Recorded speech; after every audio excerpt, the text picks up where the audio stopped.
5910 is the black-headed, black-hipped one, kind of chromed up sow here on screen. She sells as lot 21 in the catalog. She's a Goosebumps on 143.11, which is the 8-1 ante-up sow. This sow's bred to in-game. She's due August 10th. There's a whole lot to talk about with this sow. She's a littermate, first and foremost. She's a littermate sister to Mullinoff's Grand at Nebraska. And that was one of the better state fair grands that I think we've ever made. That was an incredible show pig. And this is his best littermate sister. She's a maternal sister to Ray Ray. So she'd be a maternal sister to that top-selling Bred Gilt, and the 21 built the brand sale that went to Clyde and Jordan and did an awesome job for them. Her mother obviously has tons and tons of accolades on what she's done. And I just reminded Boots, this sow would have had the 8 litter out of no intro for her first litter, and that was a very good litter of pigs, top to bottom. Several of our consignment pigs that spring at consignment sales were 8s, and I think we ended up with 2 of those in the keeper pen when it was all said and done. Neat sow, neat pedigree.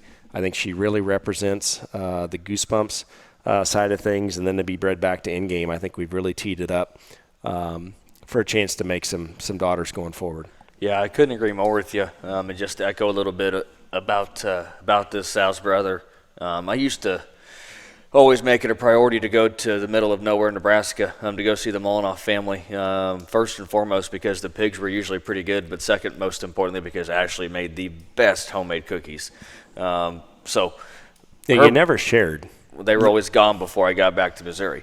But regardless, her brother was very, very good. One that I was very proud of, none the least. And then, like Jesse mentioned, the 8 litter last year out of no intro. Those pigs were well received early. They fed very, very well. And I'd echo this on top of that. Those pigs grew incredibly well. They probably got a little away from us there in the middle of summer compared to a lot of the other ones. So this August 10th birthday, as far as those of you guys that are still wanting to keep a focus on the male side of things, I wouldn't let that birth date scare you because there is some grow behind some of this stuff in this pedigree here. And I think this sow is an incredible generator, and I think one that's carrying an incredible opportunity here in terms of a litter to capture daughters and still have the opportunity to have some of those males make some of those shows there towards the end of the spring. I got to tell you, I didn't get to watch some video of these sows today because I was in the office writing footnotes and working on the catalog.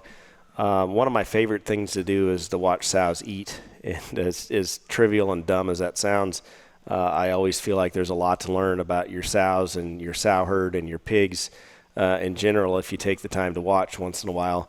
But even then, rarely do I get the chance to watch them on the move. And as you watch this sow on the grass, and I hope you come to the farm next weekend to see him in person, her rear leg assembly and the way that it works and the way that it bends and flexes and reaches, the way her shoulders laid into her, the way she uses that forearm in motion, the way her skeleton's put together, and that silhouette that she gives you from the side is so picture perfect in my opinion.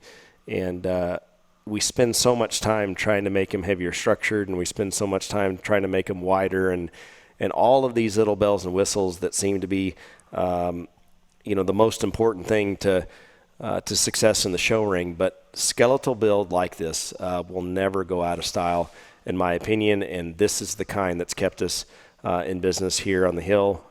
This is the kind that I love and appreciate, and I'm pretty proud to offer. This is 5910. She's a Goosebumps.